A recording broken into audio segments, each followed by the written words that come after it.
ওলিয়াতাওয়াফাকুম মালাকুল মাউতিল্লাযী ওয়াক্কিলা বিকুম সুম্মা ইলা রাব্বিকুম তুরজাউন। আমি আজরাইলের জীবনী পড়তে গিয়ে পেয়েছিলাম যে কেমন কঠোরতে। এই পৃথিবীতে যখন আদম নবীকে আল্লাহ বানাবেন তো মাটি নিতে পাঠিয়েছিলেন ফেরেশতাদের, যারে যারে পাঠিয়েছে একটা ফেরেশতাও মাটির কন্দন দেখে পারে নাই। শেষ পর্যন্ত আজরাইল এসে থাবা লাগিয়েছিল, খামসা দিয়েছিল মাটিতে, ও কন্দন করেছিল। আজরাইল বলেছে, দেখেন আপনার কন্দনে আমার মন গলবে না, কারণ আমি আমার মালিকের নির্দেশ পালন করছি। অথচ এর আগে 3 ফেরেশতা কিন্তু এসেছিল, জিবরাইল, মিকাইল, ইসরাফিল। কন্দন দেখে তারা ভুলে গেছে, পারে নাই। হযরত আজরাইল যখন এক খামসা দিয়েছেন, তাফসিরে পড়েছি তার এই এক খামসার ভেতরে মাটি ছিল 40 মণ। ওইটা দিয়ে আমাদের আদম নবীকে আল্লাহ বানিয়েছিলেন, আদি পিতাকে। 60 হাত লম্বা, 36 হাত মোটা। আমার মনে হয় এরকম মানুষ যদি এখানে আসে আমরা অনেক অজ্ঞান হয়ে যাব। আপনি চিন্তা করতে পারেন, 60 হাত লম্বা, এদিকে মোটা হচ্ছে 36 হাত। এইরকম কঠিন এবং কঠোর হৃদয়ের একজন ফেরেশতা। তিনি বলেন, আমি জীবনে 2 দিন কন্দন করেছিলাম মানুষের জান কবজ করতে গিয়ে, তাছাড়া আমার কোনোদিন চোখে পানি আসে নাই। একদিনে আজরাইল এই সাদ্দাত যেদিন জন্ম নেয় ওই দিন, আর এই আর একদিন যেদিন ও মারা যায় ওই দিন। ও জন্ম হয়েছিল নদীর ভেতরে, সাগরে জাহাজ ডুবে গেলে ওর মা একটা কাঠের উপরে, তক্তার উপরে ভাসছিল। ওই সময় ওর জন্ম হয়। কাঠটা বুকের উপরে রেখে দিয়ে সন্তানটা কাঁধের উপরে রেখে এভাবে কষ্ট করে করে চলছিল। হঠাৎ আল্লাহ বললেন, আজরাইল এই মহিলার জান কবজ করে নিয়ে আস। আজরাইল এসেছিল, দৃশ্য দেখে বলছে, আল্লাহ ওই সাগরে এই ছেলেটা, তোমারে যা বলেছি কাজ করে আসো, কিছু দেখা লাগবে না। ও কিন্তু জান কবজ করার পরে মেয়েটা পানির নিচে তলিয়ে গেছে, আর এই বাচ্চাটা সাগরে ভাসছিল এই কাঠের ওপরে। ভাসতে ভাসতে এক কিনারায় পৌঁছিয়ে দিয়েছে ঢেউ তাকে। বাঘে নিয়ে তারে মানুষ করে বাঘের দুধ খেয়ে লোকটা বড় হয়েছে। বলেন তো কোথা থেকে কোথায় নিয়ে এসেছে আল্লাহ তাকে? এই লোকটা যেদিন হুদ নবীর কাছে নিজের পরিচয় দিয়ে যে জান্নাত জাহান্নামের কথা তুমি শোনালে, তোমার ওই জান্নাত আমার লাগবে না, আমি নিজে জান্নাত বানাবো। 20 বছর সময় নিয়ে 22,000 শ্রমিক কাজে লাগিয়ে ওর আয়ত্তে, ওর রাজ্যে যত সোনা রূপা ছিল সবগুলোকে একত্রিত করে ইট বানিয়েছে সোনা রূপা এগুলো দিয়ে দিয়ে। জান্নাতের ভেতরে ছোট ছোট খোপড়ি ঘর বানিয়েছে। হোর আর গেলমানের নাম শুনেছিল। এই জন্য এলাকায় যারা যুবক যুবতী আছে 16 থেকে 30 বছর এই বয়সের উঠতি বয়সের যুবক যুবতীদেরকে নিয়ে ওই ঘরের ভেতরে ও বলেছে এটা হোর আর গেলমান। জান্নাত আজকে উদ্বোধন করবে। আমি ঘটনা বলার জন্য এখানে একটা শিক্ষা আছে, ভালো করে শুনবেন, কারণ আমাদের জন্য সামনে এটা হাসতে পারে। জান্নাতে যখন মেন গেটে যাবে আজকে উদ্বোধন করার জন্য, একটা পিপিলিকা যাবার মতো কোনো রাস্তা নেই, এত কড়া পাহারা চলছে।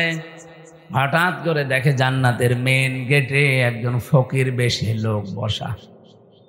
তো দেখেই রেগে গেছে, এখানে ঢুকলে কি করে? ফকির বেশে লোকটা বলছে, বাদশাহ একটু মাথা নিচ করেন ঘোড়ার পিঠ থেকে, আমি একটা কথা আপনাকে শোনাবো।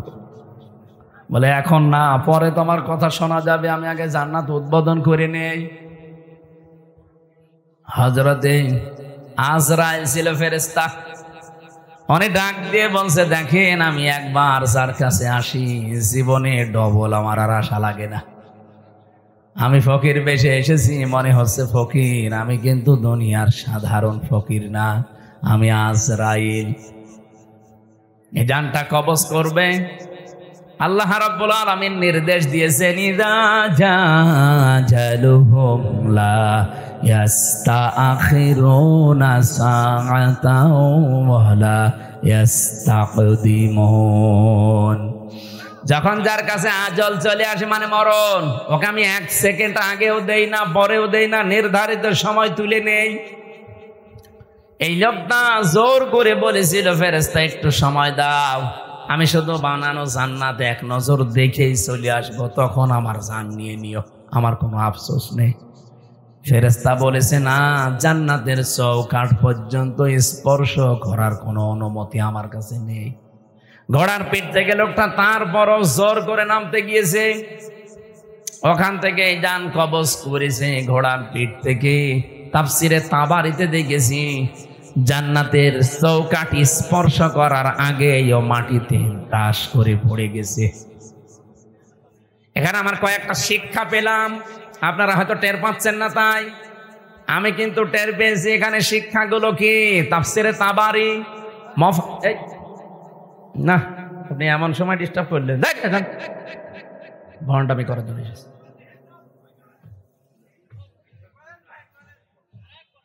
মেন সময় এসে ভণ্ডামি করে, এখানে আর আসবেন না।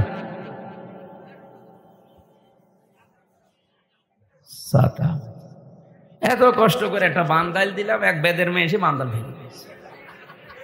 বলেন তো একটা মেন সময় না? মানে কয়েক শিক্ষা কয়টা বের করবেন। ওরা এখানে আসতে বলে ওর ভিডিও করার দরকার কি? ওর কানের নিচে 2টা দেন তো জোরে। পাগল ছাগল, এইদিকে তাকান, মোটটাই গেছে নষ্ট। আমি একটা লাইনে ছিলাম না, ওরে মনে বলছে এখন ধরে আমি জবাই করি। শয়তান শয়তান।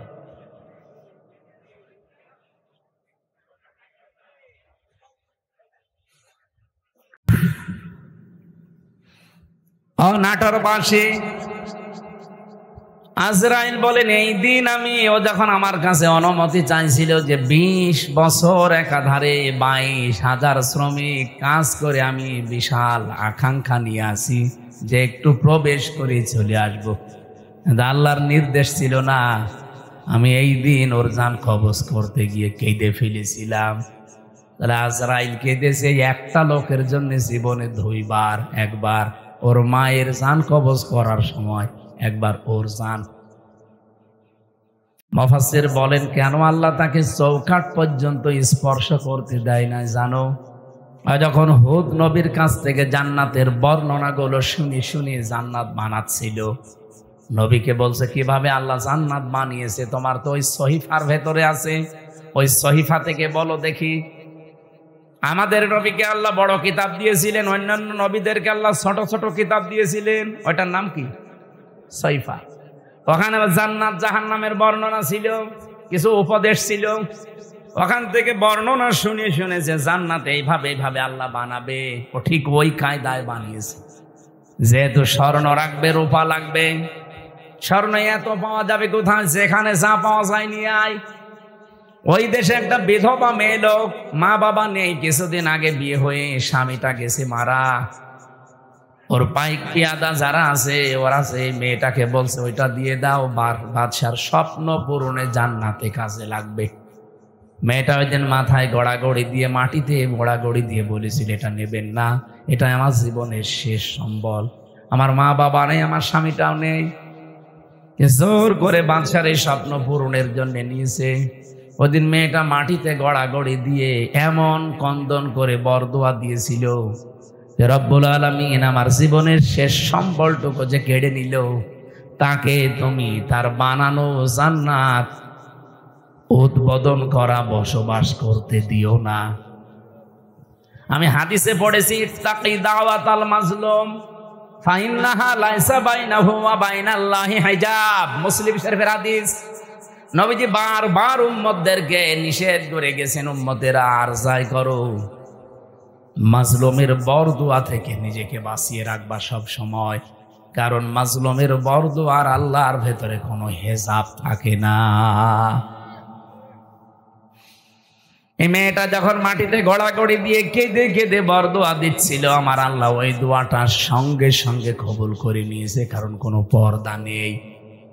এই লোকটা যেদিন উদ্বোধন করবে, দেখা তো দূরের কথা, চৌকাঠ পর্যন্ত স্পর্শ করতে পারে নাই ওই মেয়েটার বরদোয়ার কারণে। কি বুঝলেন আপনি এখান থেকে?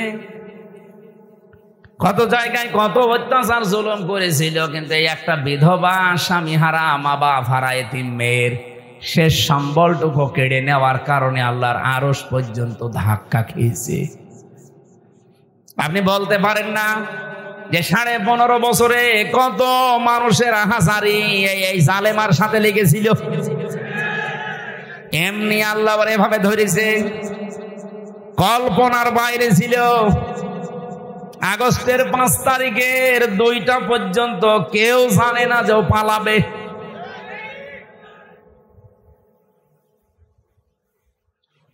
আমার মনে হয় এই বিধবা মেয়ে লোকটার মতো, এই এতিম মেয়েটার মতো হাজার হাজার মায়ের, স্বামীর, বোনের, এতিম সন্তানের আর্তনাদ, বরদোয়া, চোখের পানি এই জালেমা মহিলার ক্ষমতার সাথে লেগেছিল। বিশেষ করে যারা আয়না ঘরে ছিল, আপনি ভাবতে পারেন, যারা আয়না ঘরে 8 বছর 10 বছর পড়ে আছে। আমি তো মাত্র 10 দিন ছিলাম মাটির নিচে, তাই আমি অজ্ঞান হয়ে গেছি। আর যারা 8 বছর 10 বছর 14 বছর পড়ে আছে, দুনিয়া কি সে জানে না, এমনকি নিজের নাম কি তাও ভুলে গেছে। আমার নাম যে ব্যারিস্টার আরমান, সে নিজেও জানে না। আরে ভাই, 10 বছর 12 বছর একটা লোককে যদি কেউ না ডাকে, ওর নাম মনে থাকবে কি করে? ওরা তো কেউ ডাকে না। ও লোকটা জানে না যে এখন দিন না রাত, এটা যে কোন বছর চলছে তা ওর জানা নেই, এটা যে কোন মাস চলছে, কি বার আজকে, কয়টা বাজে, কিচ্ছু জানে না। ও আন্দাজে নামাজ পড়তাম। আমি তো 4 ওয়াক্ত নামাজ একসাথে পড়েছি, কারণ আমি জানি না যে এখন কখন কি। আমার মাজায় দড়ি লাগিয়ে, চোখে ওই কালো কাপড় বেঁধে, পেছনে হ্যান্ডকাপ দিয়ে, পায়ের সাথে ডান্ডা বেড়িতে মানে 11 ঘন্টা টাঙিয়েছিল। মানে পাটা আমার উপরে ছিল, মাটিতে ছিল না। মাঝে মাঝে ফেলতে গেলেই ওই সিসি ক্যামেরায় দেখে দেখে গরম দিত। আপনি 1, 2, 5 ঘন্টা না, 11 ঘন্টা। এদিকে দুপুর বেলা নিয়ে গেছে 1:30টার দিকে, আর রাত 11:30টার সময় নিয়ে আসতেছে। আপনি হিসাব করেন তো কত ঘন্টা হয়। এর ভেতরে মাত্র 2 বার আমাকে নামিয়েছে। আমি শুধু প্রসাব করার জন্য বলেছিলাম যে আমি টয়লেটে যাবো, ওই 1.5-2 মিনিট সময় যা পেয়েছি অতটুকুই। এর ভেতরে আমার আর কোনো খাওয়া দাওয়া নেই। এর ভেতরে আমার সাথে হয় 5 ঘন্টা 7 ঘন্টা পরে হঠাৎ করে একটা গরম দিয়ে ওঠে, কারণ মাটির নিচে খালি পানির আওয়াজ পাওয়া যায়। আমার মনে হয় পাশ দিয়ে কোনো ড্রেন ছিল, অথবা টয়লেটের কোনো জায়গা, কেউ পায়খানা করলে ওই পড়ে, তখন আওয়াজ।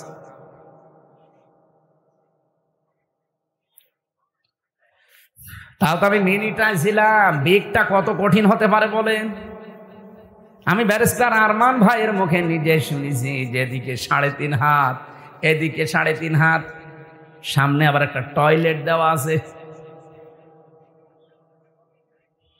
আমাদেরটাও টয়লেট ছিল, এদিকে 3.5 হাত, এদিকে 2.5 হাত, সামনে টয়লেট ছিল, কিন্তু টয়লেটের আবার নেই। এই হালকা 1-1.5 হাত মতো একটা দেওয়া আছে, দেওয়াল দেওয়া আছে। বসলে দেখা যায় না, দাঁড়ালে দেখা যায়। ওরা বসে থাকে একেবারে গেটের সামনে। বলেন আপনার টয়লেট হবে কি করে? আমি একটা যুবক মানুষ, আর এরকম একটা যুবক পুলিশ যদি বসে থাকে, কঠিন পরিস্থিতিগুলো যারা তৈরি করেছিল, কত মানুষের তাহাজ্জুদের চোখের কন্দন পানি ওই জালেমার চেয়ারের সাথে লেগেছিল। এমনি আল্লাহ ধরেছে। সাদ্দাতকে তার এত স্বপ্ন সাদের জান্নাত ভোগ করতে দেয়নি, স্পর্শ পর্যন্ত করতে দেয়নি, খালি একটা মেয়ে লোকের চোখের পানি বরদোয়ার কারণে। আর আপনার সাথে কত মহিলার, কত স্বামী হারা, সন্তান হারা মা বাবা, তাদের চোখের পানি মিলে আছে। আমার এখন যেটা মেজো মেয়ে, ওটা তো ছোট ছিল, ওরা আমি 7 মাস রেখে গিয়েছিলাম। এখন এসে আমার বয়স প্রায় 4.5 বছর। এ যে কত কন্দন করেছে, এমনকি এই যে পুলিশ এসে ভ্যানে করে আমাদের নিয়ে যায়, পিছন ভ্যানে আমার এই মেয়েটা এরকম ঝুলিয়েছিল। এ ছবি দেখেননি? আমার মনে হয় ছবিটা দেখে তামাম দুনিয়াকে দিয়েছে ওই দিন। প্রশাসনের সর্বোচ্চ দায়িত্ব ওই সময় যারা ছিল গোয়েন্দা বিভাগে, তারা পর্যন্ত আমার বাড়িতে কল দিয়েছিল যে এই দৃশ্য আর মানা যায় না। আমরা এতদিনও জানতাম যে হুজুরের কোনো দোষ নেই, এখনো জানি, কিন্তু আমাদের হাত বাঁধা ছিল। কিন্তু না, এ দৃশ্য দেখে মানুষ আর ঠিক থাকতে পারে না। বিভিন্ন জায়গা থেকে শুধু উল্টা পাল্টা কথা আসতেছে, যা আপনার ছেলেকে ছেড়ে দিলাম।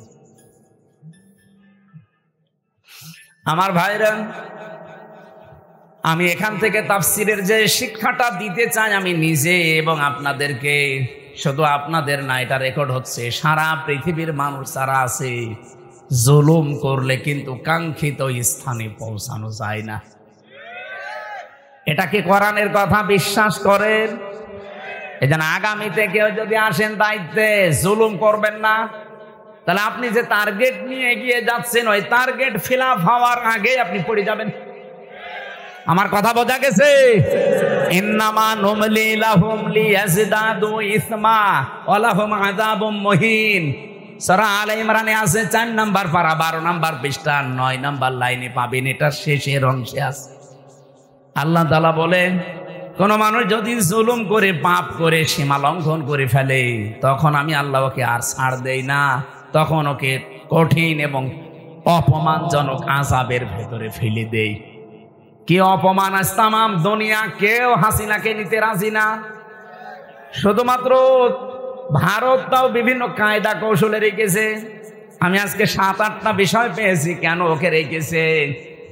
এই যে বিডিআর হত্যা, 57 জন অফিসার হত্যা, বিশেষ করে শাপলা চত্বরে আলেমদের হত্যা, এই 2টা হত্যার পেছনে সরাসরি জড়িত আছে ইন্ডিয়া নিজে। এখন প্রমাণ আস্তে আস্তে বের হচ্ছে। অলরেডি আন্তর্জাতিক আদালতে হেগে ওদের বিরুদ্ধে 2 জনের বিরুদ্ধে মামলা হচ্ছে, হাসিনা আর মোদি। এই 2 জনকে যদি সত্যি ওখানে নিয়ে যাবজ্জীবন জেল অথবা ফাঁসির রায় দিয়ে দেয়, শেষে ইন্ডিয়ার সাথে বিশ্বের বহু দেশের সম্পর্ক মানবাধিকার নষ্ট করার জন্য খারাপ হয়ে যাবে। আমি একটাও বানিয়ে বলছি না, সব আমার এখানে রেকর্ড আছে, আন্তর্জাতিক তথ্য সব। মাইক্রোসফট নাম শুনেছেন? 257টা দেশ নিয়ে তারা রিপোর্ট বানিয়েছে, বিশেষ করে বাংলাদেশের শাপলা চত্বরটা নিয়ে। আর ওদিকে বিডিআর হত্যা। কি সমস্যা? কি ওখান থেকে আশপাশে মোবাইল সরান না, এই স্টপ করলে তোমার রাগ হয়েছে। মোবাইল আশপাশ থেকে সরান না কেন? এই ভাই, আপনি কি সমস্যা ধরতে পারছেন? হ্যাঁ, সমস্যা ধরে ঠিক করেন।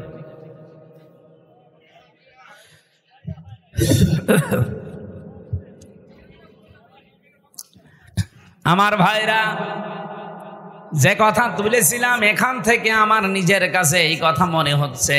আমি নিজে যেহেতু রিপোর্টগুলো গতকালকে পেয়েছি, আর আমি বলছি একটা আমার নিজের না, খ্রিস্টানদের বানানো রিপোর্ট। ওরা তো আমার বন্ধু না, মুসলমানদের বন্ধু খ্রিস্টানরা।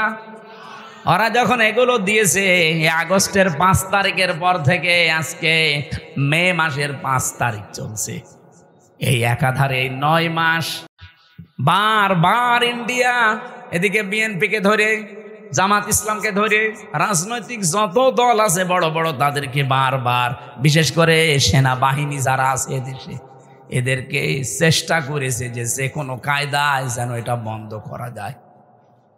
এটা বন্ধ ইউনুস করেনি, এটা অলরেডি চালু হয়ে গেছে। আন্তর্জাতিক আদালতে মামলা অলরেডি হয়ে গেছে, এখন এদেরকে ডাকা আরম্ভ করবে সামনে। ইন্ডিয়া বেশ ভালোভাবে জানে, প্রমাণ সব তো আছে ইন্টারনেটে। শাপলা চত্বরে কিভাবে কি করেছেন সব প্রমাণ এখন বের করে ফেলছে। পৃথিবী এত উপরে চলে গেছে। এখন যদি সত্যিই মোদির বিরুদ্ধে এই মামলা হয়ে রায় হয়ে যায় হেগে, এই আন্তর্জাতিক আদালতে হেগে যদি সত্যি রায় হয়ে যায়, আপনি বিশ্বাস করেন সামনে ইন্ডিয়ার সাথে বড় বড় চুক্তি বিশ্বের যেগুলো আছে সব তারা মানব অধিকারের দোহাই দিয়ে বন্ধ করে দেবে। ওদের সাথে ব্যবসার চুক্তি বন্ধ, ওদের দেশের লোক আরো বাইরে যারা আছে ওদের সব পাঠিয়ে দেবে। সে তো ধুতি পরে আছে, ধুতি খুলে বাকি যা আছে ওইটা বেরিয়ে যাবে। ওকে পাগল হয়েছে এমনি। এই কারণে হঠাৎ করে এখন মুসলমানদের উপর অত্যাচার আরম্ভ করেছে, যেন বিশ্বের দৃষ্টি এখন অন্যদিকে যায়। আরে বিশ্বের মানুষ আপনাদের মতো গরুর মদ খায় না, আমরা জাতে মাতাল হলেও তাহলে ঠিক আছি। এই জন্য অনেকে এখন মুখ ফিরিয়ে নিচ্ছে। কাউকে যখন রাজি করতে পারে নাই, বহুবার চেষ্টা চালিয়েছিল। আপনি দেখেননি বারবার জামাত ইসলাম বলেন, বিএনপি বলেন, রাজনৈতিক দল বলেন, ধর্মীয় যারা আছে তারা বলেন, বারবার আমরা চাচ্ছিলাম তাড়াতাড়ি নির্বাচন দিয়ে দেন। দিয়ে দিলে কি হবে, ইউনূস চলে যাবে, ওরা আবার কনভেনশন করে সব ঠিক করে ফেলবে। আর ও চাচ্ছিল যদি এভাবে অন্তত 2 বছর কেটে যায় তাহলে দেশ কন্ট্রোলের বাইরে চলে যাবে। অলরেডি এখন সামরিক একটা ঘাঁটি তৈরি হচ্ছে। আপনি দেখেছেন এই কয়েকদিনের ভেতরে মোদির মুখ শোকাতে শোকাতে এখন মনে হচ্ছে বান্দরের পেছন হয়ে গেছে। সামনে আরো কয়েকটা গেম আসতেছে। ইউনূস ভালো কি খারাপ এটা আমি জানি না, উনি কে ওনাকে চালাচ্ছে এটা আমার দেখার দরকার নেই, কিন্তু আমরা ইন্ডিয়ার এই বলয় থেকে বের হতে চাই। কারণ এই শয়তানরা 54 বছরে উপকার করেছে, যা যদি 10 টাকার উপকার করে 90 টাকার ক্ষতি করিস। আর সবচাইতে বড় ক্ষতি হচ্ছে আল্লাহর ঘরগুলো তার ভাঙছে। এর চাইতে আর কি ক্ষতি হতে পারে মুসলমানের? আমার ঘর ভেঙে দিলে আমার এত কষ্ট লাগতো না। এই কথা বলছে না কেন? 1500 বছর আগে একবার আল্লাহর একটা ঘর ভাঙতে এসেছিল। কে? আব্রাহা। কে কি করেছে আল্লাহ দেখেছেন? কাসফিম মাকুল বানিয়ে দিয়েছে। আর এই শয়তানরা আল্লাহর একটা ঘর সে তো ভাঙতে পারে না, শুধু ভাঙার জন্য এসেছিল। আরে অলরেডি ভেঙ্গে ভেঙ্গে সব মাটির সাথে গড়িয়ে ওই জায়গায় এখন মন্দির উদ্বোধন করছে। আর মিথ্যা ধোয়া তুলছে, দিনের পর দিন যায় আর ধোয়া তোলে যে এখানে 500 বছর আগে নাকি মন্দির ছিল।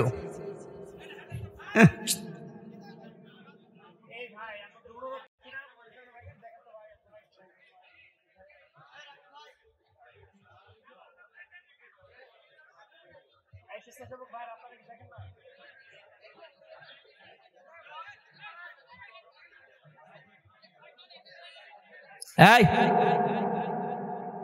যাক, যার ভালো লাগছে না চলে যাক। ও একা যাচ্ছে আবার আরেকজনকে ডেকে নিয়ে যাচ্ছে। ওটা ধরেন তো,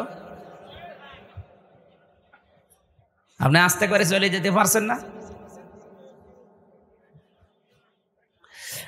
নাটোরবাসী যেহেতু রাজনৈতিক মহল অনেক বড়, ওই মানুষগুলো চিন্তা ভাবনা করবে আমি তো আর রাজনৈতিক ময়দানের বড় নেতা না, আমি একজন কর্মী মাত্র। আমি একটু টাচ দিলাম যতটুকু পেয়েছি আপনাদের। জুলুম যারাই করবে, এই যে মোদি আজ যে জুলুম করছে, ও যে টার্গেট নিয়ে যাচ্ছে, কোরআন 100% সত্য বিশ্বাস করি, ও জীবনেও সাদ্দাদের মতো টার্গেটে পৌঁছাতে পারবে না। টার্গেটে পৌঁছানোর আগেই দেখবেন পড়ে যাবে। চা বিক্রি করতো, পরবর্তীতে দেখবেন তামাক বিক্রি করবে। নিচে নামিয়ে দেবেন আল্লাহ। চা বিক্রি করতো, ওরা তামাক বিক্রি করাবে।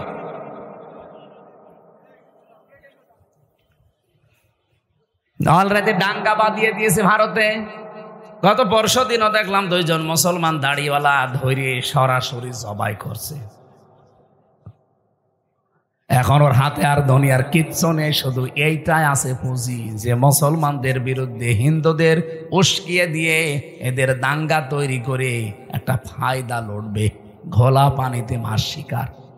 এই জন্য গোবিন্দ পরামানিক কিন্তু বুঝে ফেলেছে। বাংলাদেশের পুরা বাংলাদেশ মিলে হিন্দু মহাজোট আছে, তার মহাসচিব গোবিন্দ চন্দ্র পরামানিক গত পরশুদিনও জানিয়েছে না যে তামাম পৃথিবীর হিন্দু ভাইরা, হিন্দু বোনেরা সবাই এই মাতাল মোদিকে থামান। একটা মাতাল এই শয়তানের মনোবাসনা পূর্ণ করতে গিয়ে যা আরম্ভ করেছে, এ পৃথিবী কয়েকদিন পরে বসবাসের অযোগ্য হয়ে যাবে। কারণ ঘরে ঘরে তখন মারামারি শুরু হবে। এই জন্য লোকটাকে থামাতে বলছে। আমরা চাই হিন্দু ভাইরা যারা আছেন, অন্যান্য খ্রিস্টান ধর্মের যারা আছেন, খ্রিস্টান ভাইদের কি বিবেক বুদ্ধি সব কি লোপ পেয়েছে? আপনাদের মেয়েকে, আপনাদের বোনকে এই ইন্ডিয়ার বুকে ওরা উলঙ্গ করে রাস্তায় হাঁটিয়েছে 17 সালে। এই কথা বলছেন না কেন? আমি কি বানিয়ে বলছি? আপনাদের মাকে, বোনকে, মেয়েকে যারা উলঙ্গ করে রাস্তায় হাঁটাতে পারে, তাও রাজপথে, আপনাদের কি বিবেকে কুকুরে প্রসব করেছে? বিবেকটা জাগ্রত হচ্ছে না? অন্তত এই উগ্রপন্থী, সন্ত্রাসী, জঙ্গি এই যে যারা আছে, এদেরকে থামানো দরকার এখনই, নাই তো এ বাতাস বাংলাদেশে আসলো বলে তখন আমরা নিজেরা কামড়া কামড়ি করে মরা লাগবে। ওরা এমনি বারবার এই হাওয়া দিয়েছিল, কিন্তু বাংলাদেশের মানুষ যাই হোক কোনো হাওয়াতে ফলে নাই। ফুটবলকে একবার একজন জিজ্ঞাসা করছে যে এত লাথি খাও কেন? বলছে, ভাই আমি মানুষের পামে ফুলি, লোকে আমারে হাওয়া দিয়ে ফোলায়, এই জন্য লাথি দেয়। আমি তো নিজে ফুলতে পারি না। আমি যদি নিজে ফুলতে পারতাম তাহলে আমাকে কেউ হাওয়া দিত না, আর আমাকে কেউ লাথি দিতেও পারতো না। মানুষ যেহেতু আমারে পাম দেয়, আবার লাথিও দেয়, তখন তো আমরা আর কোনো কারোর পামে হাওয়ায় ফুলতে রাজি না। সে আমেরিকা বলেন, ইন্ডিয়া বলেন, চীন বলেন, রাশিয়া বলেন, কারো হাওয়া পেয়ে ফুলতে পারবে? আমরা ফুলতে চাই আমাদের নিজেদের হাওয়ায়। এই কথা বলেন না কেন? আমার কথার অর্থ বোঝেননি? আমরা ফুলতে চাই কার হাওয়ায়? হঠাৎ করে 54 বছর পরে নারী কমিশন যতগুলো রিপোর্ট দিয়েছে, একটাও কোরআনের সাথে মিলছে? কেন এই মহিলাগুলো আগে 54 বছর ছিল না? ছিল। হঠাৎ এটা করছে কেন? এদের পেছনে রাঘব বোয়াল আছে। কারা আছে এখন টের পাওয়া যাচ্ছে। 13 জন মানুষকে, 10 জন মানুষকে নিয়ে আপনি কমিশন বানালেন। এই 10 জন মানুষের ভেতরে সেই মহিলাগুলোর চেহারা দেখলাম, সব টিপ পরা। কি কথা বলছেন না কেন? এইগুলো এই 15.5 বছর এই জালেমা মহিলাকে টিকিয়ে রাখার জন্য বিভিন্ন কথা বিভিন্ন সময় বলতো। এই দেশে কি শুধু ওই 10 জন আর মহিলা নেই দেশে? ডক্টর নাসিমা হাসানকে নেওয়া যায়নি? ঢাকা বিশ্ববিদ্যালয়ের যে শিক্ষিকা, এই যে কুমিল্লায় বাড়ি, বলেছিল আমার ছেলের কলার চেপে ধরেছেন কেন, জবাব দেওয়া লাগবে। এই মেয়েটাকে নেওয়া যায়নি কমিশনে? তাহলে উল্টা পাল্টা রিপোর্ট দিতে পারতেন না? এমন এমন রিপোর্ট দিয়েছে, শয়তান পর্যন্ত চিন্তা করছে যে আমিও তো এ চিন্তা করি না। ওদের প্রথম রিপোর্টে কি দেখেছেন? যে কোনো স্বামী যদি স্ত্রীর সাথে সহবাস করতে চায়, স্ত্রী যদি বলে না আমার এখন হবে না, এরপরও স্বামী যদি সহবাস করে, তাহলে ধর্ষণ মামলা হবে। ধর্ষণ মামলা হলে জজ রায় দেবে। ধর্ষণের বিচার কি? ফাঁসি। কথা বলছে না কেন? আপনার কি মনে হয় এই রিপোর্ট শুনে? বলেন তো। ভালো, আপনি রায় দেওয়ার জন্য তো সাক্ষী লাগবে। এখন মানুষের মনের অবস্থা তো আর কেউ জানে না। একই জোর করেছে আর স্ত্রী কি রাজি হচ্ছিল না, এটা তো স্বামী স্ত্রী ছাড়া কেউ জানে না। এখন ওই জায়গায় সাক্ষীর জন্য আপনাকে মানুষ বসিয়ে রাখা লাগবে, অথবা ইউটিউবারদের রাখা লাগবে। আমার মাঝে মাঝে এই যে 318 পৃষ্ঠা পুরাটা পড়লাম, পরে আমার মনে হচ্ছে এগুলো মেয়াদ উত্তীর্ণ গাঁজা খেয়েছে। মানে মেয়াদ আলা গাঁজা খেলেও মানুষ এত নিচে নামে না, এ মেয়াদ পার হয়ে গেছে, ওই গাঁজা খেয়ে পোড়া মাথা। এই জন্য এদেরকে এই নাটোরের পাশের জেলা পাবনায় পাঠানো দরকার। এরকম মানুষ বাইরে থাকলে সব সমাজ নষ্ট করে ফেলবে। কথা বলে না কেন? এটা তো 1 নাম্বার গেল, আর বাকিগুলো তো আরো খারাপ। 2 নাম্বারে দিয়েছে যে দেহ আমার সিদ্ধান্ত আমার। দেহ আমার সিদ্ধান্ত আমার, মানে দেহ কার? এ দেহ আপনি আমার এই যে 33 বছর বয়স, 34 বছর আগে হামজা নামে কেউ আমি ছিলাম না। আমার মা বাবার দায়িত্ব ছিল বিছানায় থাকা, বাকি যা করার কে করেছে? দেহ আমার হয় কি করি? আলাহুল খালকু ওয়াল আমরু। আল্লাহ বলেন আমি বানিয়েছি, সিদ্ধান্ত। বলেন বলেন, এই আয়াতের পুরা বিরুদ্ধে লিখেছে তারা, যে দেহ আমার, সিদ্ধান্ত আমার। 3 নম্বরে তারা লিখেছে যে যারা যৌন কর্মী আছে এদেরকে শ্রমিকের মর্যাদা দেওয়া লাগবে। আরে ভাই, যৌনকর্মী যারা, এরা যদি শ্রমিকের মর্যাদা পায়, তাহলে যারা ডাকাতি করে তারাও তো পুলিশকে বলবে ভাই আমরাও শ্রমিক, আপনারা আমাদের ধরবেন না, কারণ এই ডাকাতি করা খুব রিস্কের কাজ। আর যে শ্রম দেওয়া লাগে গাছ কেটে রাস্তায় ফেলে, কি কথা বলছে না? আমি সাতক্ষীরা থেকে আসার সময়, ওই যে আশা শুনি মাছের ঘেড় এলাকা, ওই 17 সালের দিকে আসার সময় ডাকাত পড়েছিল রাস্তায়, বিশাল এক গাছ কেটে রাস্তায় ফেলেছে। কেবল মনে হয় একটু আগে কেটে ফেলে রেখেছে, কারণ গাছ কাটছে 2-3 জন, সরিয়ে নিয়ে এসে একেবারে জায়গা মতো রাখতে দেখলাম। ওই যে সূর্য ইসের আলো জ্বলছিল লাইটের, ওর ঘাম ঝরছে। এখন আমি কাজ খুলে দিলাম, আমার দিকে তাকিয়ে বলছে হুজুর আপনার টাকাও নেব, আল্লাহ মাফ করবে। আরে শয়তান, যা আছে নিয়ে আমার গাড়িটা আগে ছেড়ে দিই। আল্লাহরে বিশ্বাস আছে। কি বলছে? বলছে আমাদের এলাকায় আপনি মাহফিলে এসেছিলেন, আপনাকে আমরা চিনি, আপনার টাকাও নেব, আল্লাহ মাফ করবে, আপনি চলে যান। মানে গাছ এত কষ্ট করে ফেলে রেখেছো, ঘাম ঝরছে কপাল দিয়ে। ওরা তো তারপরের দিন প্রশাসনকে বলতে পারতো না যে ডাকাতি করা কি কষ্ট, আপনার তো টের পান না? গাছ কেটে 4-5 জন নিয়ে রাস্তায় ফেলে রাখা লাগে। এই দেখেন ঘাম ঝরছে, আমরা শ্রমিক। ওরা বলতে পারে না যে আমরা শ্রমিক, তাও তো ওদের শ্রমটা অন্তত হচ্ছে, এটা জুলুম হচ্ছে। তারপর কিন্তু যারা যৌনকর্মী, এদের ওপরে কি জুলুম করলেন আপনি? বলেন, আপনি কি কি একটা ন্যায় বিচার দিলেন তাদের ওপরে? আমার মনে হয় আপনি পার্সেন্টেজ খুঁজে দেখবেন, রাজবাড়ির এই দৌলতপুর ঘাটে, যশোরের এই জায়গায়, আর নারায়ণগঞ্জেরটা তো বন্ধ হয়ে গেছে, যেখানে যেই পতিতালয় ছিল ওখানে যে দেখেন যত মহিলা আছে, একটাও নিজের ইচ্ছা করে আমার মনে হয় যায়নি, গেলেও খুব কম। হয়তো ধোকায় পড়ে গেছে, প্রবঞ্চনার শিকার হয়ে, অথবা প্রেমে ছাকা খেয়ে যে কোনো কায়দায় ওখানে গেছে, যে আর বেড়াতে পারে না। প্রতিদিন এই যে 8টা 10টা 15 20টা পুরুষের সাথে তারা কি প্রোটেস্ট কিছু নেয়? কিভাবে তাদের ব্যবহার করছে? আপনি যে বিশ্ব স্বাস্থ্য সংস্থা যে রিপোর্ট দেয়, স্বামী বাদে অন্যের সাথে মিলন যারা করে, এদের এই যে HIV কি বলে এটারে, এইডস হওয়ার সম্ভাবনা 100 ভাগের 99 ভাগ। আপনি এই কমিশনের মাধ্যমে রিপোর্ট দিয়ে যৌনকর্মীর উপর আপনি ন্যায় বিচার করেন না, আরো বিচার করছেন।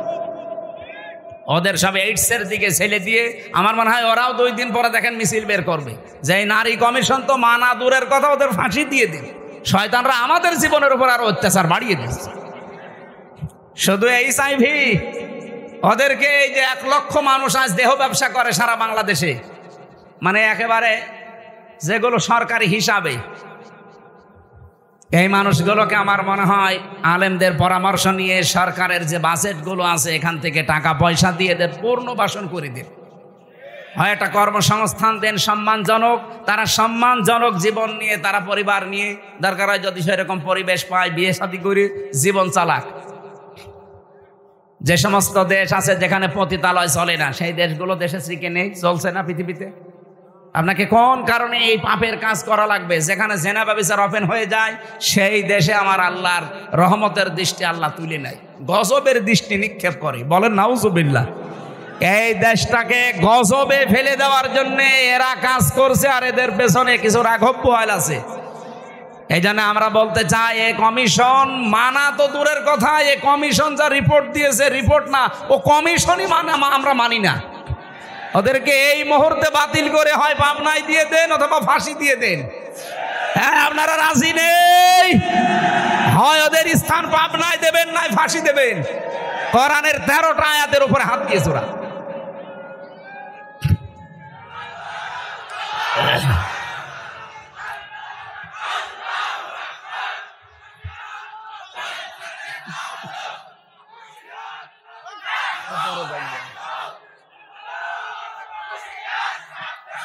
আমার ভাইরা,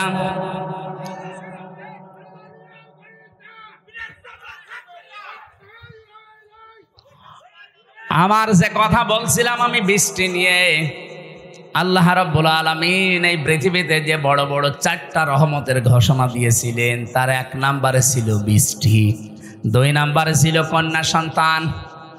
কিন্তু আমরা কন্যা সন্তানের নাম শুনলে বা আসলেই আমার যে বাবা যারা, অনেক বাবা মন খারাপ করে। বিশ্বনবী জানিয়েছেন কোন পরিবারে যদি একটা কন্যা আসে সঙ্গে সঙ্গে আল্লাহ 4 জন ফেরেশতা পাঠিয়ে দেয়। কোন পুরুষ মানুষ আসলেই সেখানে 4 জন নাই, একজনও ফেরেশতা আছে। এ কথা কোরআন হাদিসে আছে নেই? মেয়েরা যারা এসেছেন, সম্মানিতা মা বোনেরা, আপনাদের কাছে বিপদে ফেলার জন্য কমিশনে নারী নামে কিছু হিজড়া, এগুলো নারী বলা যায় না। এগুলো নারী বলবেন কি করে আপনি? ওদের চেহারার দিকে তাকিয়ে দেখেন, নারীর কোনো বৈশিষ্ট্য ভেতরে পাওয়া যাচ্ছে না। এখানে আমরা মনে হয় মাইকে ঘোষণা দিলে যারা পুরুষ মানুষ, যে মহিলা মহিলা প্যান্ডেলে যান, পুরুষগুলো পুরুষ প্যান্ডেলে যান, আর কিছু মানুষ ওই যে বিড়ি খেয়ে বেড়াচ্ছে, ওদের আপনি কোন প্যান্ডেলে ঢোকাবেন? হ্যাঁ, নারী কমিশনে যে 10 জন মানুষ রিপোর্ট দিয়েছে, 10 জনের চেহারায় দেখলাম একটাও নারীর মতো মনে হচ্ছে না। পুরুষও তো তারা না, তারা তৃতীয় লিঙ্গ হবে। আপনাদের জন্য ওইটা ঠিক আছে, এই দেশের মহিলাদের প্রতিনিধিত্ব করার কোনো ক্ষমতা অধিকার আপনাদের নেই। মেয়েরা আল্লাহর সবচাইতে বড় রহমতের সৃষ্টি। আল্লাহ বলেন, দ্বিতীয় নম্বর, আমি যখন বান্দার ওপরে বেশি খুশি হয়ে যাই, বৃষ্টি দেওয়ার পরে ওই এলাকায় মানুষের ঘরে আমি কন্যা সন্তান পাঠাই। এই জন্য যার একটা কন্যা আছে নিজেকে ছোট ভাববেন না। ছেলে হলে মেয়ে হলে এটা সিদ্ধান্ত আল্লাহ। ছেলে হলে আপনার সব কিছু করে দেবে, কে বলেছে আপনাকে?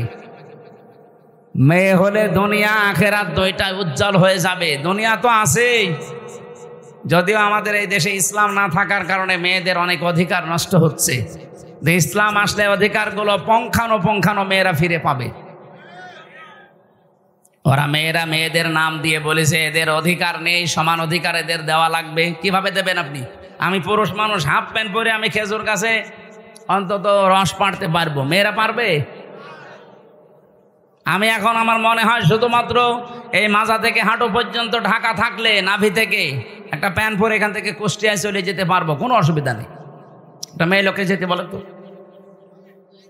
পারে, কুষ্টিয়া না, এখান থেকে এই নাটোরের বাজার পর্যন্ত গেলে চারিদিকে সেল্লিবিল্লি হয়ে যাবে।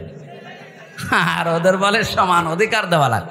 অধিকার সমান কিসের? ওদের মর্যাদা আমাদের চাইতে 3 গুণ বেশি। সুবহানাল্লাহ বলতে পারেন নাই? এই জন্য মেয়ে যাদের বাড়িতে আসে, হযরত ওমর বলেন, যে বাড়িতে একটা মেয়ে আছে মনে করবেন সেই বাড়িতে আল্লাহর একটা জান্নাত আছে। সুতরাং যারা মেয়ের বাবা আছেন, 1 মেয়ের বাবা আপনার একটা জান্নাত, 2 মেয়ের বাবা আপনার 2টা জান্নাত, 3 মেয়ের বাবা আপনার 3টা জান্নাত। আল্লাহ রাব্বুল আলামিন আমাদেরকে 3টা মেয়ে দিয়েছে। আল্লাহ আমাদেরকে যেন নবীর এই হাদিস অনুযায়ী জান্নাতেও এরকম 1টা 2টা 3টা করে দান করেন, বলেন আমিন। 3 নম্বরে একটু ভালো করে শুনবেন হাদিসটা। আল্লাহর নবী বলেন 3 নম্বরে আল্লাহ যখন বেশি খুশি হয়ে যায় তখন ওর বাড়িতে আল্লাহ মেহমান পাঠায়। কিন্তু আমাদের তো সমস্যা, মেহমান আসলে আমাদের মন খারাপ হয়ে যায়। 4 নম্বরে বিশ্বনবী মুহাম্মদ রাসূলুল্লাহ জানিয়েছেন, এই পৃথিবীতে আল্লাহ সব চাইতে যখন একেবারে খুব বেশি বান্দার উপরে খুশি হয় তখন তাকে রোগ দেয়।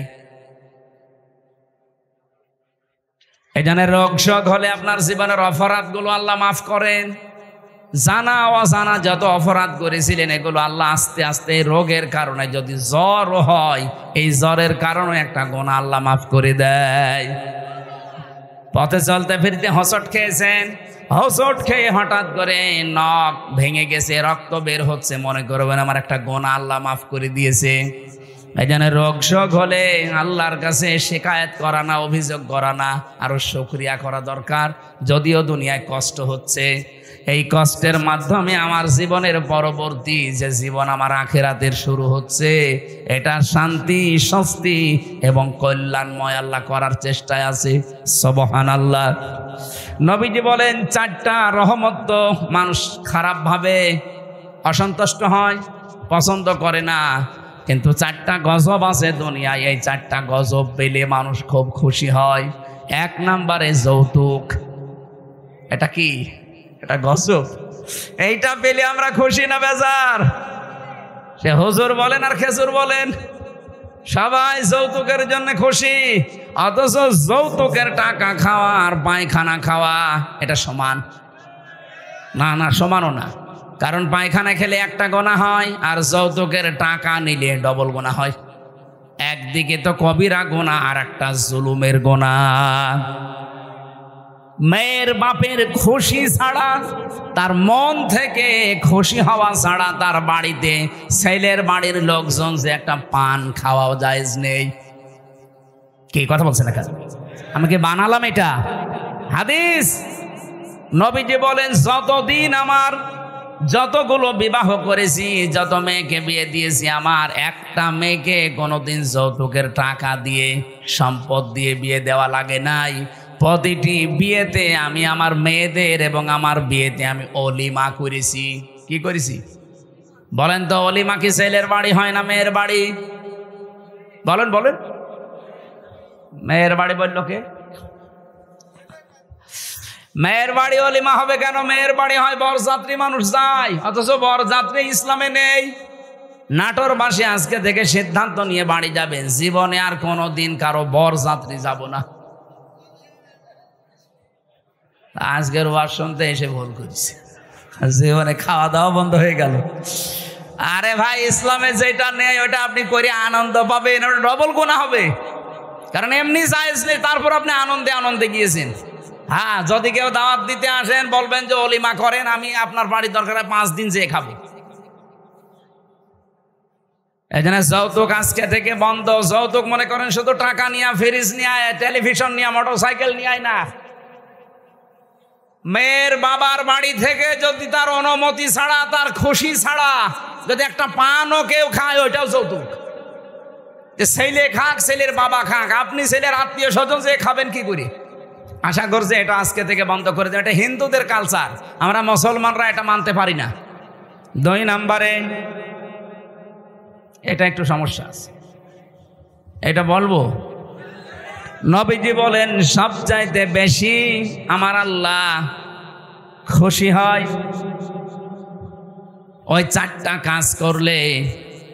বৃষ্টি হলে, কন্যা সন্তান হলে, মেহমান আসলে, আর রোগ ব্যাধি হলে। আর সবচাইতে বেশি আমার আল্লাহ নারাজ হয় কিন্তু আমার বান্দা বান্দিরা খুশি হয়। 1 নম্বরে যৌতুক, 2 নম্বরে গীবত। এই গীবত করলে মানুষ খুব খুশি হয়, অথচ আমার আল্লাহর আরশ পর্যন্ত কম্পন ধরে। জীবনে যদি আপনার নেকির কাজ কমও থাকে, ভাইরা আমি আহ্বান জানাচ্ছি, আপনার নামাজ, রোজা, হজ, যাকাত, দান, সাদগা, জীবনের আমল আখলাক কম হয়েছে, আল্লাহ মাফ করে দেবে। কিন্তু গীবত যদি আপনি কারো করে থাকেন, ওটা আবার শোধ দেওয়া লাগবে। যেই দোষ যার ভেতরে নেই, ওইটা যদি তার উপরে আপনি চাপিয়ে দিয়ে ওটা বলতেই থাকেন, তাকে কালার করার জন্য চেষ্টা করেন, এটা তখন আর গীবতও থাকে না, তখন তোহমত হয়ে যায়। আর এটা বাংলাদেশে সবচাইতে বেশি চলছে। এই কথা বলছেন এখানে কত মানুষ এখনো বিভিন্ন জায়গায় বসে আছে, দেখে তারা গীবত চালাচ্ছে। গীবত করলে মানুষ খুশি হয় কিন্তু আমার আল্লাহ বেজার হয়ে যায়। 3 নম্বরে সবচাইতে বেশি খুশি হয় মানুষ মিথ্যা বললে, কিন্তু আমার আল্লাহ নারাজ হয়। 4 নম্বরে আল্লাহ পাক সবচাইতে বেশি নারাজ হয় সুদ খেলে, কিন্তু মানুষ খুশি সুদ পেয়ে। এখানে আমার বিশ্বাস অনেক মানুষ এখানে বসে আছে যারা টাকা ছেড়ে রাখে। 1000 টাকা দিলে বছর মাসে মাসে 100 টাকা বেশি দেয়। এলাকায় নেই এটা? এই সুদের সাথে যারা জড়িত আছেন, টাকা ছেড়ে রাখেন, টাকা আসে, আপনি লিখে নিতে পারেন আপনি মায়ের সাথে এখনো জেনা করছেন। এই কাজে যারা আছেন এই মুহূর্তে তাওবা করে ছেড়ে দেওয়া লাগবে। যারা যারা রাজি আছেন তারা হাত তোলেন তো, অসুবিধা নেই, তোলেন। যারা ছেড়ে রেখেছেন তোলেন।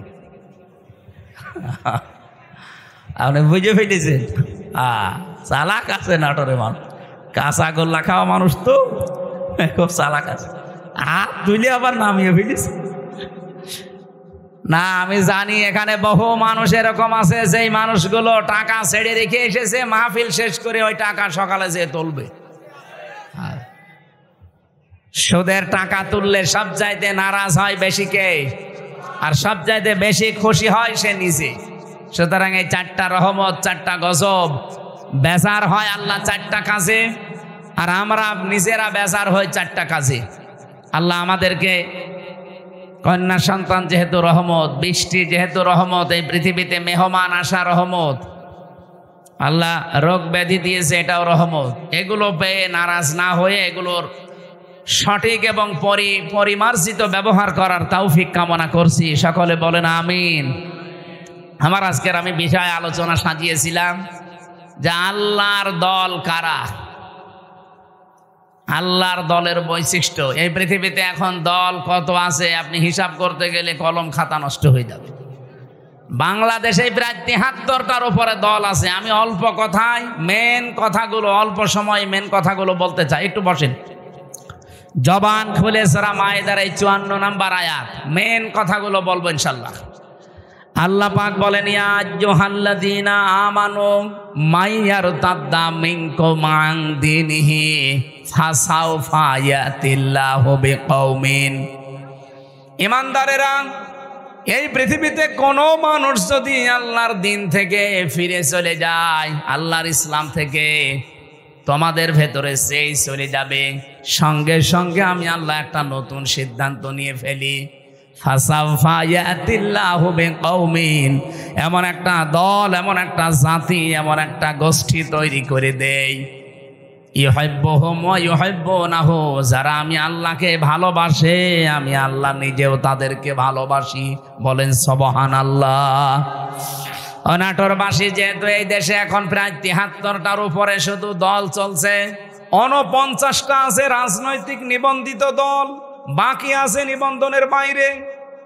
যত দল আছে ধর্মীয় জেনারেল মিলে বলেন আগস্টের 5 তারিখের পরে, আমি বাংলায় বলছি এবার, কত মানুষকে আমরা বিভিন্ন নাম দিয়ে দেখতে পাচ্ছি ইসলাম থেকে বের হয়ে যাচ্ছে। কথা বোঝেন? কেউ বিভিন্ন মানুষের উপরে দোষ চাপিয়ে বলছে আমি এর ভেতরে নেই, চলে গেলাম। প্রকারান্তে আপনি ইসলাম থেকেই বের হয়ে যাচ্ছেন। ইসলামের একটা বিধান যদি কারো ভালো না লাগে, তার মানে আপনি তো আর আমাকে ভালো লাগে না তাই জন্যে চলে যান না। আপনার ইসলামের বিধান ভালো লাগে না, তার মানে আপনাকে ভালো লাগছে না কার? বলেন বলেন। আপনি প্রকারান্তে আল্লাহকেই যেন বলছেন যে না, এ বিধান দেওয়া ঠিক হয়নি।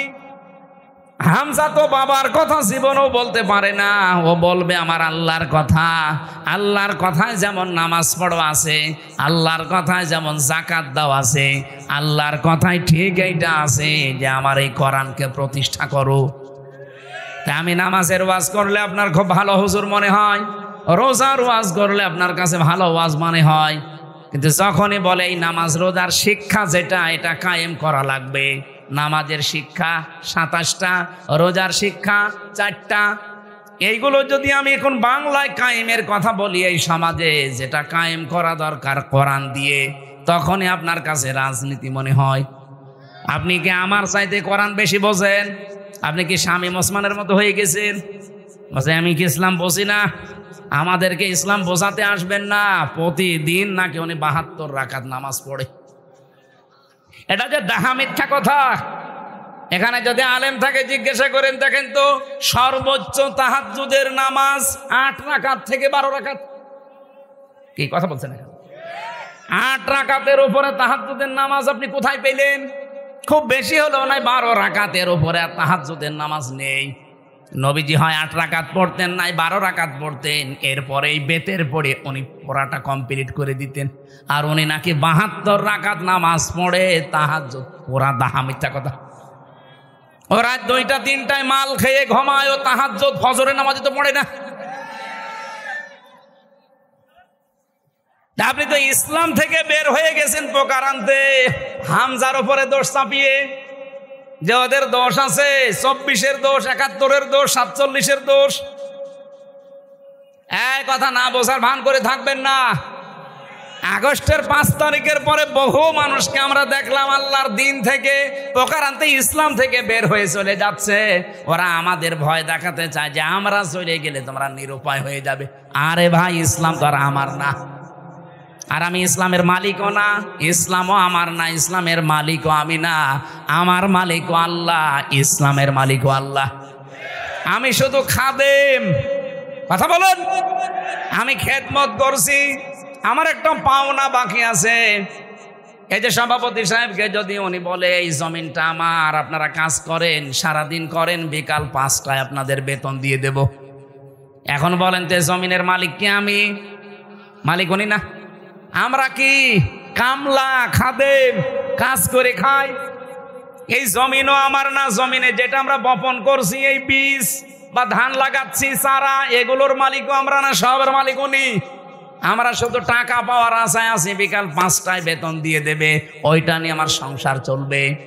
নাটোরবাসী, এই বাংলাদেশের এই জমিনটা আমার আল্লাহর, এ কোরআনও আল্লাহর, জমিনে আল্লাহর, কোরআন আল্লাহর, ওনার জমিনে ওনার আইন, ওনার কোরআন প্রতিষ্ঠা করবে এই দেশে যারা আল্লাহর খাদেম, গোলাম, বান্দা, তারা আল্লাহর বান্দা দাবি করে যারা আল্লাহর কোরআনের আইন বাদ দিয়ে মানুষের তৈরি করা আইন কায়েম করতে চায়, আল্লাহর কসম এই মানুষগুলো বেতন পাওয়া দূরের কথা, ওদের খবর আছে। বিকাল 5টা পর্যন্ত আমাকে এই জমিনে টিকে থাকা লাগবে। বিকাল 5টা মানে জীবনের শেষ দিন। এক কথা বলছেন এখানে, বিকাল 5টা মানে জীবনের শেষ দিন, কারণ আমার একটা বেতন পাওয়ার সময় আসবে। আমার যখন চোখ বন্ধ হয়ে যাবে, ওয়াবুদু রাব্বাকা হাত্তা ইয়াতিয়াকাল ইয়াকিন, আল্লাহ বলেন ওই পর্যন্ত ইবাদত করতেই থাকো, আমার দিনের সাথে লেগে থাকো যতদিন ইয়াকিন না আসে। ইয়াকিন মানে না, ইয়াকিন মানে মৃত্যু। ইয়াকিন মানে বিশ্বাস, এটা আলাদা ইয়াকিন। আর এখানে ইয়াকিন মানে মৃত্যু, মরণ যতদিন না হবে ততদিন পর্যন্ত দিন কায়েমের জন্য আপনাকে টিকে থাকা লাগবে। কারণ আমরা এখনো আমাদের বেতন পাইনি, পেয়েছি? বলেন বলেন, আমাদের চূড়ান্ত বেতনের না 1000 টাকা কি জান্নাত, ওইটা যতদিন আমি না পাবো ততদিন পর্যন্ত আমার চেষ্টা অব্যাহত থাকবে। এখন যদি আপনি আমাকে বাধা দিতে আসেন, এই জমিনে ধান লাগিয়েছিলাম কিন্তু বিকাল 5টা বাজার আগে আপনি তুলে ফেলছেন, আপনি যত বড়ই মস্তান হন, আমরা যারা 8-10 জন মিলে ধান লাগিয়েছি, যদি আপনার সাথে নাও পারি তাও বাধা দেব। কারণ আমি তো এখনো বেতন পাইনি। আপনি ধান তুলে ফেললে ওনারা বেতন দেবে, উনি এসে আমাদের আরো গরম দেবে। ওই সারাদিন নষ্ট করলে, ধান তুলে ফেলেছে, কিছুই বলনি, বেতন দেওয়া দূরের কথা, আরো 500 টাকা করে দিয়ে যাও। যে জমিন আল্লাহর, কোরআন আল্লাহর, আমরা তো খাদেম, কামলা, 5 জন মনীষ, লেবার যাই বলেন, আমরা চেষ্টা করে যাচ্ছি। আমাদের চেষ্টা হচ্ছে জমিনে এটা প্রতিষ্ঠা করা। হ্যাঁ, পদ্ধতি আমাদের ভুল হতে পারে, কেউ কেউ গণতন্ত্রের পদ্ধতি নিয়েছে, আপনার পদ্ধতি ভুল হতে পারে, কিন্তু আমার মন তো ঠিক আছে যে আমি জমিনে আল্লাহর দিন কায়েম করব। হ্যাঁ, কথা বলেন না কেন? হ্যাঁ বলেন। আফগানিস্তান তারা একটা পদ্ধতি নিয়েছে, তারা এক পদ্ধতি নিয়ে তারা অলরেডি কায়েম করে ফেলেছে। তুরস্ক একটা পদ্ধতি নিয়েছে, আপনি মোরসির দিকে তাকান, সে একটা পদ্ধতি নিয়েছিল, যে যেখানে ইসলাম কায়েমের জন্য চেষ্টা চালাচ্ছে। পদ্ধতি ভুল হতে পারে কিন্তু তার কর্ম তো ঠিক আছে, তার মনের আকাঙ্ক্ষা, আশা, তামান্না এই যে আল্লাহর জমিনে আমি জীবনের শেষ দিন পর্যন্ত অন্তত দেখতে চাই যেটা কায়েম হয়েছে। আমার রাস্তা ভুল হলে কি আমি একটু ঘুরে ফিরেও আসতে পারবো না জায়গায়? এখন যদি একে ভাইকে বলি যে আমি নাটোরে যাব, উনি একটা রাস্তা দেখিয়েছে, এ মোসাম ভাইকে বললাম নাটোরে যাব, উনি আমারে দেখিয়েছে সেই বড়াই গ্রাম গুরুদাসপুর ঘুরে। হ্যাঁ, আমি নাটোরে যেতে পারবো ঠিক, এদিকে গেলে হয়তো 1 ঘন্টা লাগবে, এদিকে 1.5 ঘন্টা লাগবে, কিন্তু রাস্তা তো ঠিকই আছে, জায়গা মতো আমি যেতে পারবো। একটু সময় বেশি লাগবে, কম লাগবে। বাংলাদেশ সহ বিশ্বে যারা ইসলাম কায়েমের জন্য চেষ্টা চালাচ্ছে, সবার মনের অবস্থা ঠিক আছে, কিন্তু রাস্তাটা একটু ভিন্ন হওয়ার কারণে অনেক মানুষ ফতোয়া দেয় উল্টাপাল্টা, ওরা গণতন্ত্র করে, জীবনও কায়েম করতে পারবে না। আরে দিনের মালিকই তো আমি না, আমি কায়েম করার কে? আমি চেষ্টা করে যাচ্ছি, অবশ্যই আমার সফলতা আমার জান্নাত পাওয়া পর্যন্ত। কিন্তু এর ভেতরে যদি কেউ মস্তানি করতে আসেন, ধান বানানো, লাগানো, ধান বীজ তুলে ফেলবেন, আর আমি বেতন পাওয়ার আগে আপনাকে ছেড়ে দেবো, জীবনও না, দরকার আপনার সাথে মারামারি হবে। কথা বলেন, কথা বলেন, আপনার সাথে হাতাহাতি হবে, মারামারি হবে, যদি মেরে ফেলা লাগে মেরেও ফেলবো, কারণ আমার টার্গেট বেতন। বেতন বলেন, ওই বেতনের নাম বিকাল 5টায় যেটা আল্লাহ দেবে, ওইটা এখনো হয়নি। আর আপনি তার আগেই দিন থেকে বিভিন্ন সোতা নাতা বের করে বের হয়ে চলে যাচ্ছেন। কি করবেন? আল্লাহর কিছুই হবে না। যাদেরকে আপনি ভয় দেখাতে চান তাদেরও কিচ্ছু হবে না, কারণ এই জমিনের আশা তারা অলরেডি কুলিন্না সলাতি ওয়া নুসুকি এ বলার পরে ছেড়ে দিয়েছে। যারা এই কথা বলে যে কুলিন্না সলাতি ওয়া নুসুকি, তারা জীবনের আশা ছেড়ে দিয়েই বলে। আপনার মতো মুনাফিকি করার জন্য, লোক দেখানোর জন্য বলে না। যারা এগুলো বলতো এতদিন, তারা কিন্তু অলরেডি আল্লাহর দিন থেকে বিভিন্ন সোতানাতা বের করে বিভিন্ন কথা ধোয়া তুলে তারা চলে যাচ্ছে।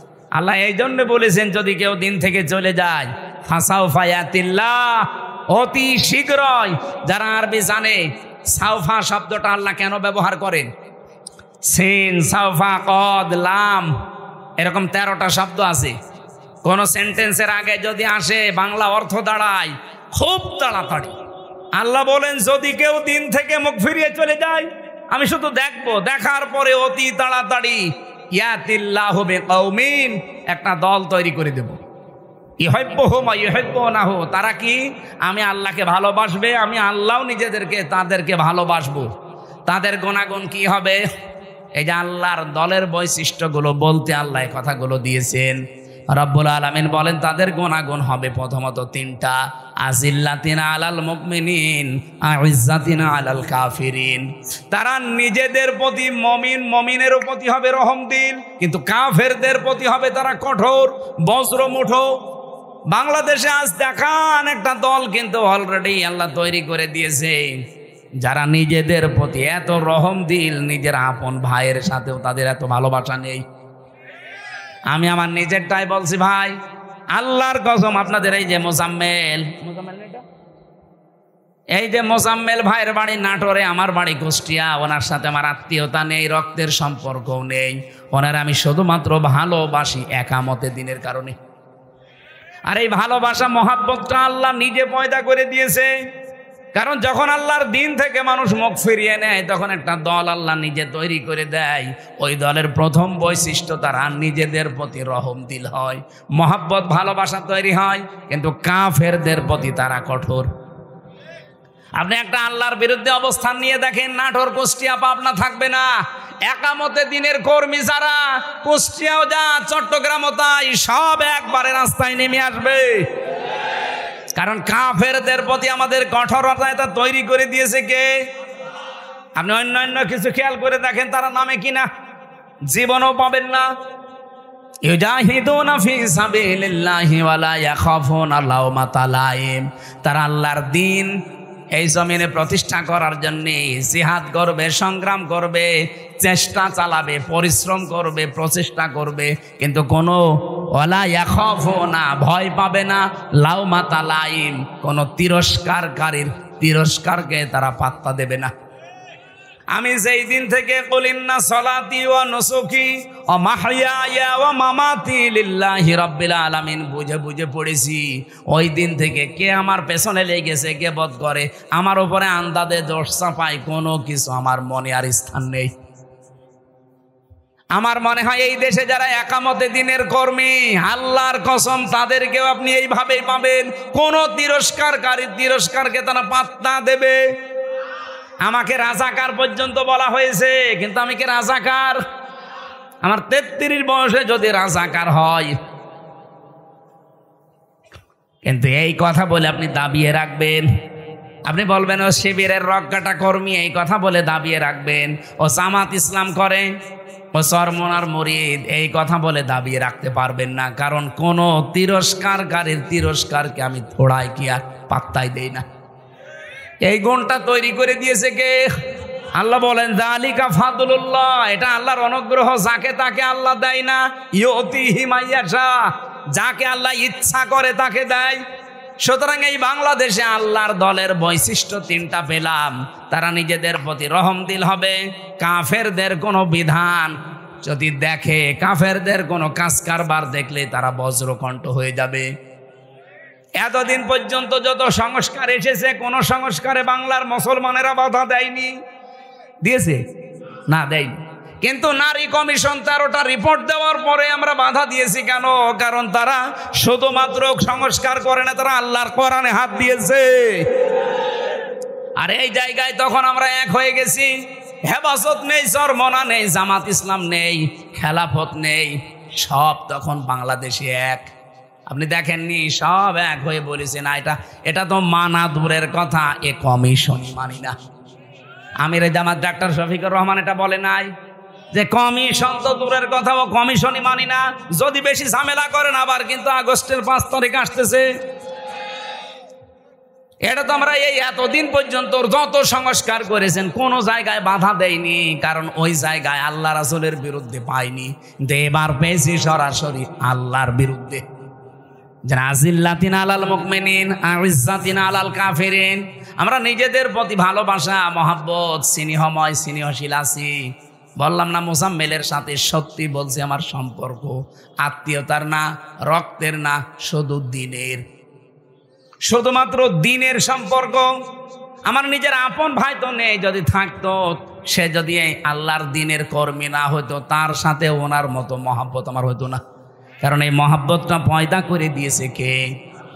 2 নাম্বার, আমরা কাফেরদের প্রতি কিন্তু কঠোর। যেহেতু ওরা নারী সংস্কারের নাম নিয়ে আল্লাহর কোরআনের 13টা আয়াতে অলরেডি হাত দিয়েছে, এই জন্য ওরা কাফের।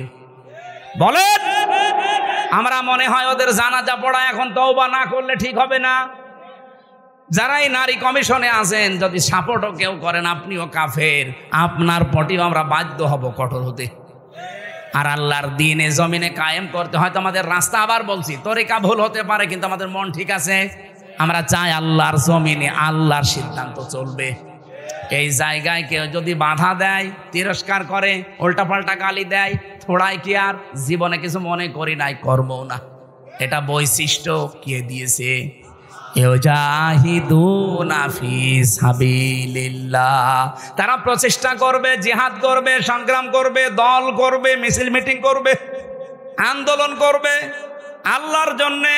লা ইয়াখাফুন, তারা ভয় করবে না।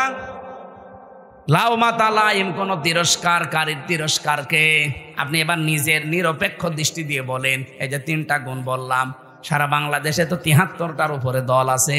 কোন দলের বৈশিষ্ট্যে এই 3টা গুণ আপনি পান বলেন? আপনি আন্দাজে বলবেন না, আপনাকে বলাও দরকার নেই, মনে মনে সিদ্ধান্ত নিয়ে দেখেন। এই কোরআনের সূরা মায়েদার 54 নম্বর আয়াতের সাথে কোন দল, বাংলাদেশের তো 73টা দল আছে, কোন দলের সাথে মিলছে? আল্লাহ বলেন যার তার সাথে মিলবে না। যালিকা ফাদলুল্লাহি ইউতিহি মাইয়াশা, এটা আল্লাহর অনুগ্রহ, যাকে ইচ্ছা আল্লাহ তাকে দান করে। আল্লাহু ওয়াসিউন আলিম, আল্লাহ প্রশস্ত এবং জ্ঞানী। আমি কোরআন সত্যি করা মাথায় নিয়ে বলতে পারি, এই 3টা যার ভেতরে আছে ওই দলে আল্লাহ যেন আমাদেরকেও শামিল করেন। আমার কথা বোঝা গেছে না? এবার আল্লাহ আমাদেরকে 4টা বৈশিষ্ট্যের কথা দিয়েছেন। ওই গুণগুলো অর্জন করতে হলে 4টা বৈশিষ্ট্য লাগবে। 55 নম্বর আয়াতে আছে, আর 56 নম্বর আয়াতে আছে এই দল বিজয়ী হবে। কারণ বিজয়ী হওয়া এটা আমি আল্লাহ আমার জন্যে আর ইমানদারদের জন্যে আমার রাসূলের পক্ষ থেকে আমি এটা লিখে দিয়েছি। কাতাবাল্লাহু লিআগলিবান্না আনা ওয়া রুসুলি। বিজয়ী হওয়া এটা আমি আল্লাহ আমার নিজের জন্য লিখে দিলাম। দুনিয়ায় যা কিছুই দেখো না কেন, সর্বশেষ বিজয়ের মালা পরবে কে? এটা আল্লাহ লিখে দিয়েছেন। এই জন্য আল্লাহ যেহেতু একটা দল নিচে তৈরি করে দেবে, ওই দলের বৈশিষ্ট্য যেগুলো বললাম এগুলো যেই দলের ভেতরে পাবেন, মনে করবেন ওদেরকে আল্লাহ নিজে বানিয়েছে। এই আয়াত আমি নিজে এখন বানালাম। এত সহজ বাংলায় বলার পরও কিছু মানুষ এখনো বোঝে না। আমার মনে হয় ও আজরাইল দেখার আগে আর বুঝবে না। এখন আপনার ভেতরে যা ভালো লাগে তাই করেন, যান, আপনাকে ছেড়ে দিলাম। ফাসাউফা ইয়াতিল্লাহু বিকওমিন, অতি শীঘ্র একটা দল আমি বানিয়ে দেব, যে এই দলকে ইউহিব্বুহুম ওয়া ইউহিব্বুনাহু, তারা আমাকে ভালোবাসবে, আমিও তাদের ভালোবাসবো। আপনি খেয়াল করে দেখেন, এই গুণগুলো যাদের ভেতরে পাবেন আপনি তাদের সাথে অ্যাক্টিভ হবেন, মনে করবেন আল্লাহ আপনাকে এই দলে শামিল করে নিয়েছে। আর যাকে তাকে তো করবেও না। কি করবে? কালকে লালপুরের আলোচনা এটা ছিল, আল্লাহ যাকে তাকে তার দিনের কাজ একামতে দিন প্রতিষ্ঠার জন্য নিয়ে যায় না। আল্লাহু ইয়াজতাবি ইলাইহি মাইয়াশা ওয়া ইয়াহদি ইলাইহি মাইয়ুনিব। যে লোকটা মন থেকে আল্লাহর দিকে ফিরে আসতে চায় তাকে আল্লাহ এই কাজের জন্য নির্বাচিত করে। এই দেশে লক্ষ লক্ষ মানুষ আছে, সবাই একামতে দিনের কাজে লাগে না। যাকে আল্লাহ ভালোবাসে, যাকে আল্লাহ নির্বাচিত করেছে, যাকে আল্লাহ বাছাই করেছে, তাকে এই কাজে লাগায়। এখন আপনি বাসায়ের ভেতরে নেই, আপনি আছেন ছাটাইয়ের ভেতরে, তা আপনাকে আমি জোর করে নিয়ে আসবো কি করি? আমার কথা বোঝা গেছে? না বুঝলে এখানে আসেন, আসেন এদিকে আসেন। আমি আশা করি আমার আয়াত আমি অল্প কথায় হলেও বোঝাতে পেরেছি। আল্লাহ যেহেতু একটা দল তৈরি করে দিয়েছেন, এই দলের বৈশিষ্ট্য বললাম, যার সাথে মিলবে, যদি আওয়ামী লীগের সাথে মেলে ওনাকে আবার নিয়ে এসে আবার দল করবেন, যদি বিএনপির সাথে মেলে বিএনপির সাথে করবেন, জামাতের সাথে মেলে জামাতের সাথে করবেন, যার সাথে মেলবে এইটার পক্ষে আমরা থাকতে চাই।